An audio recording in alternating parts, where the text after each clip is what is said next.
L'équipe, j'espère que vous allez bien. Quand Piqué pas Ronaldo dans FIFA 22, voilà ce que ça donne. Le maillot de l'ancien coéquipier à l'époque de Manchester United dans le décor de sortie. Magnifique. Alors aujourd'hui, pour parler plus sérieux, nouveau Actu Foot. Ils l'ont fait. L'équipe de France est qualifiée pour la Coupe du Monde 2022 après sa victoire face au Kazakhstan. Une démonstration à laquelle on s'attendait, on va pas se mentir, sur laquelle on va revenir en attendant le match de soir qui n'a pas vraiment d'importance. Ce n'est que pour le plaisir, pour reprendre le titre du journal L'équipe. Au passage, jetons un petit coup d'œil au 11 que devrait aligner Deschamps. Un 3-4-3 avec deux pistons différents du match précédent. Pavard, Digne, Coman qui retrouve sa place initiale attaque en droit et la présence d'un certain Tchouaméni visiblement aux côtés d'Ngolo. La vraie difficulté, je pense, ça va être le climat. À peine arrivé pour s'entraîner, le froid s'est vite fait ressentir. En parallèle, d'autres nations ont encore leur ticket à aller chercher. C'est le cas des Pays-Bas face à la Norvège d'Odegaard. Le quotidien des sports VRL ce matin faisait dans le jeu de mots, c'est le Qatar ou la gueule de bois. Alors qui vont être les derniers à rejoindre la liste? Dites-moi dans les commentaires les amis, et si vous voulez faire plus que simplement me donner votre avis, c'est le moment parfait de se rendre sur Betclic pour ceux qui n'étaient pas là sur la vidéo d'hier. Vendredi, c'est la journée mondiale du freebet et pour l'occasion, tous les inscrits entre hier et aujourd'hui qui ont fait leur premier dépôt vont recevoir 10 € de freebet sur leur compte, mais aussi une chance de remporter 1000 €. 1000 €, effectivement. Faut bien sûr être majeur, c'est la règle principale, faites attention, il y a des risques. Je rappelle également que la série est sponsorisée par OneFootball, l'application numéro 1 sur toute l'actualité du ballon rond. Gratuite et dispo dans la description, et tant qu'à faire les amis, c'est important, lâchez votre meilleur pouce bleu pour le soutien et le référencement, et parce que ça m'aide grandement. Vous avez joué le jeu hier, je compte sur vous pour refaire de même aujourd'hui, la barre des 5000 par exemple. À nos 131 étoiles du 13 novembre, c'était la banderole affichée par quelques supporters du Parc des Princes lors de France-Kazakhstan ce samedi, à la même date. Un hommage poignant aux victimes des attentats en 2015, sur fond de Marseillaise que je voulais absolument mettre en avant.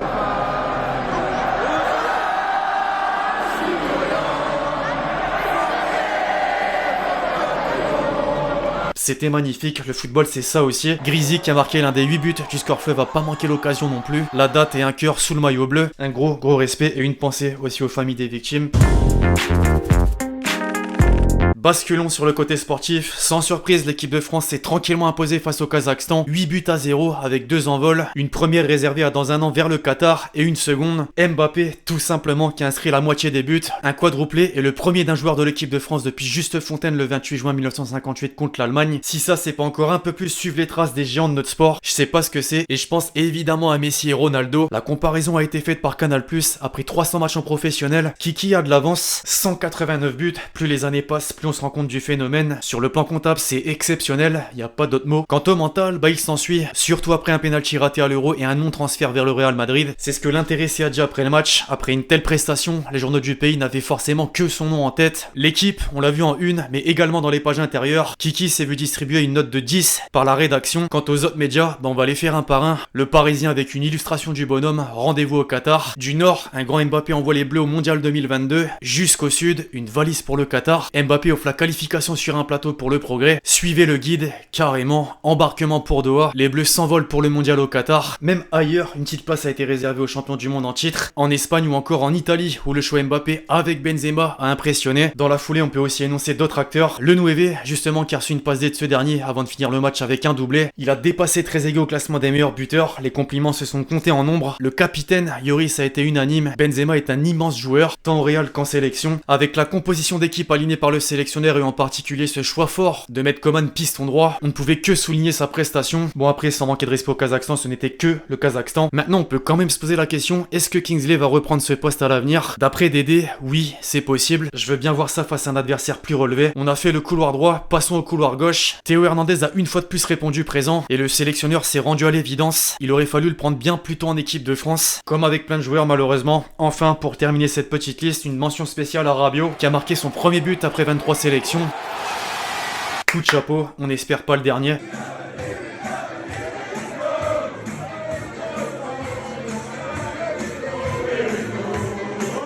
En parlant de premier but au compteur, tenez, Emile Smith-Rowe a à son tour mis le sien hier avec l'Angleterre. Vous avez certainement reconnu son nom dans les chants des supporters anglais. La bière en main, on change pas les bonnes habitudes. Plus sérieusement, les Trois Lions ont également fait fort contre Saint-Marin. 10-0 avec de nombreux buteurs. Le jeune, on vient de le dire, Saka, Abraham, Mings, Maguire et un homme très largement mis en avant par les quotidiens anglais. Harry Kane, le buteur en grande difficulté dernièrement, a suivi le même chemin qu'un certain Mbappé. 4 buts et une place au premier plan un peu partout, allant du Daily Mail au Star, passant par le Guardian au Télégraphe Télégraphe jusqu'au Sun. Une masterclass qui lui permet de rejoindre la légende Linker au classement des meilleurs buteurs de l'Angleterre. Troisième à 5 buts derrière le recordman Wayne Rooney. Au rayon des exploits, sans aucun doute, le résultat en fait partie. 10-0, la dernière fois c'était en 1964. 1964. Kazakhstan, Saint-Marin, bon... Dans la continuité des équipes qualifiées, l'Espagne rejoint la danse. Le terme mondial avec une photo de la célébration a été choisi en grande majorité. Chez les Pro Madrid, AC Marca. Même chose en Catalogne avec Sport et le Mundo Deportivo. A noter que le très critiqué Morata a marqué le but victorieux pour venir à bout de la Suède. Là, il peut être remercié, le sauveur. Parmi les favoris qui ont coché la case d'entrée, la Belgique s'en est bien sortie et la Croatie, vice-championne du monde pareil. Modric immortel.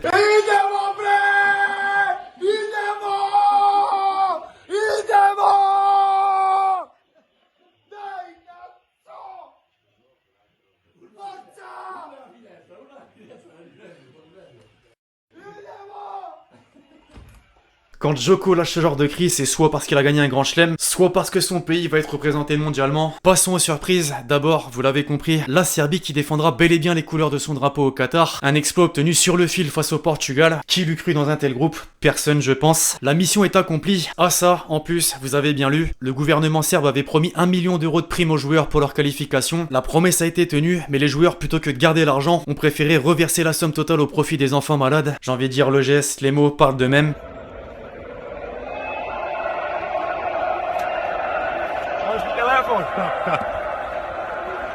Quand Mitrovic s'enfile un coca en clin d'œil à Ronaldo, aïe aïe aïe, qui dit bonne nouvelle d'un côté, dit forcément une mauvaise d'un autre. La Seleção de Ronaldo est en pleine désillusion, la presse généraliste et plus particulièrement le Correo da Manhã n'en revient pas. Après cette éclipse totale, les Portugais ont la nécessité de jouer les barrages. Les images choisies sont pas forcément à l'avantage de la star. Ojogo, Abola, Record, tous s'y sont mis. C'est là qu'on se rend compte du poids de l'arbitrage lorsqu'au match aller, un but avait été injustement refusé. Malheureusement on peut pas revenir dessus.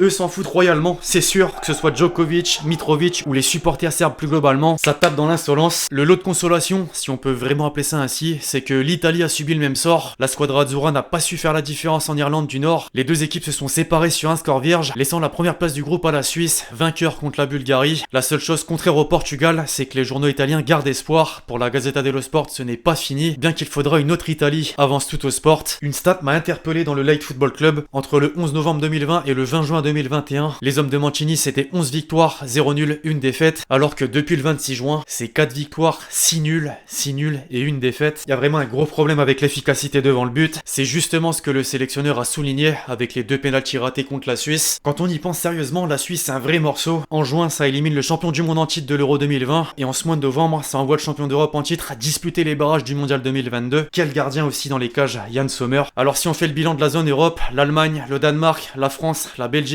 la Croatie, l'Espagne, l'Angleterre, la Suisse et la Serbie sont qualifiés. Quant au barrage, la Suède, l'Écosse, la Russie, la Pologne, la Macédoine du Nord, le Pays de Galles, la République tchèque, l'Autriche, le Portugal et l'Italie s'y confronteront. Les 2 derniers champions d'Europe doivent passer par les barrages, c'est presque du jamais vu. Pour tous ceux qui veulent plus de précision, je vous cale une illustration de comment ça se déroule. 3 places qualificatives seulement au final. Bah bon courage, je suis bien content que l'équipe de France n'en est pas là.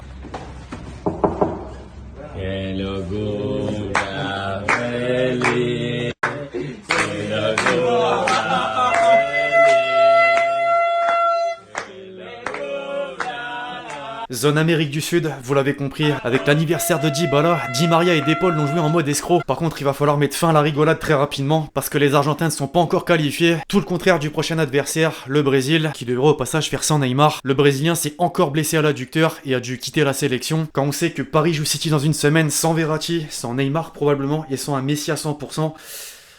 Merde. Faltan 50 días. Tic.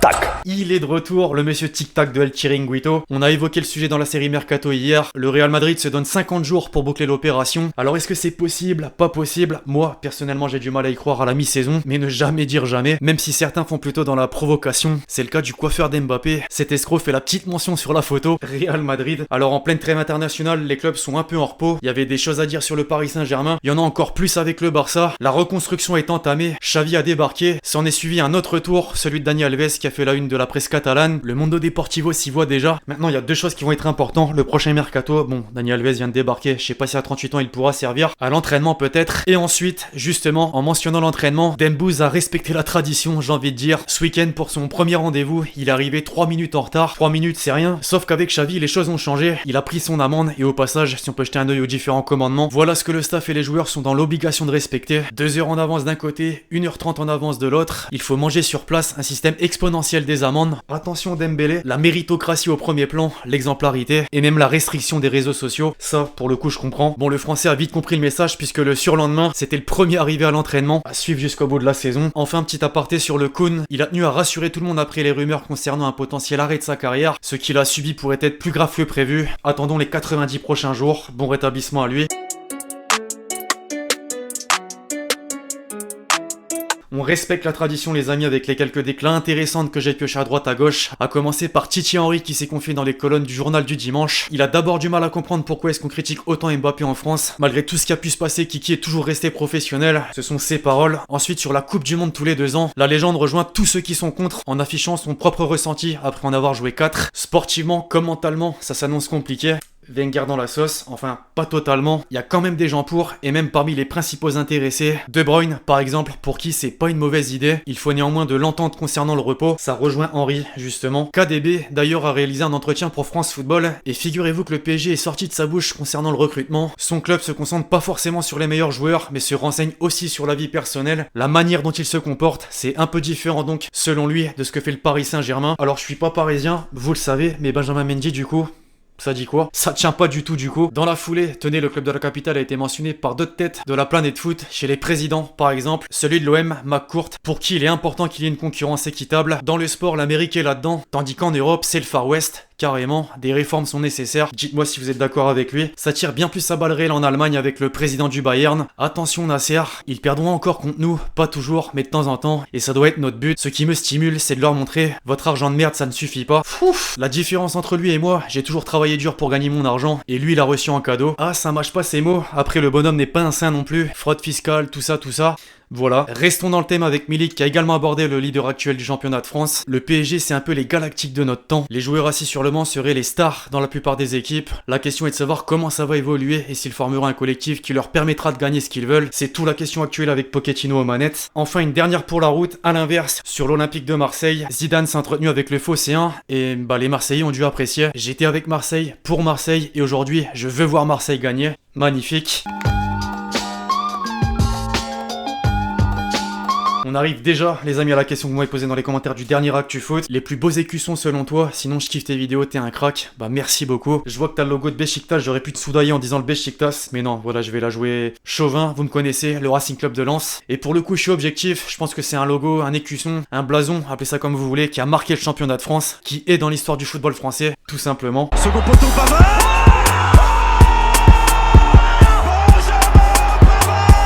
Avant de clôturer la vidéo, comme d'habitude, vous connaissez la recette, on termine en beauté. Qui préfère repasser dans l'axe, qui va tenter sa chance, Calimondo,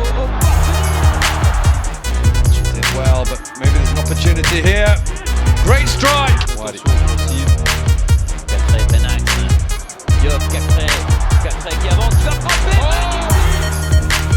Il y a la possibilité avec le pied droit. Bref, voilà l'équipe, c'est tout pour l'actu foot du jour. J'espère que vous l'avez kiffé, je compte sur vous si c'est le cas pour lâcher votre meilleur pouce bleu. Pensez à lâcher votre question et votre commentaire pour le prochain épisode. Puis d'ici là, on se retrouve très vite sur la chaîne pour de nouvelles vidéos. C'était Lexi. Ciao ciao.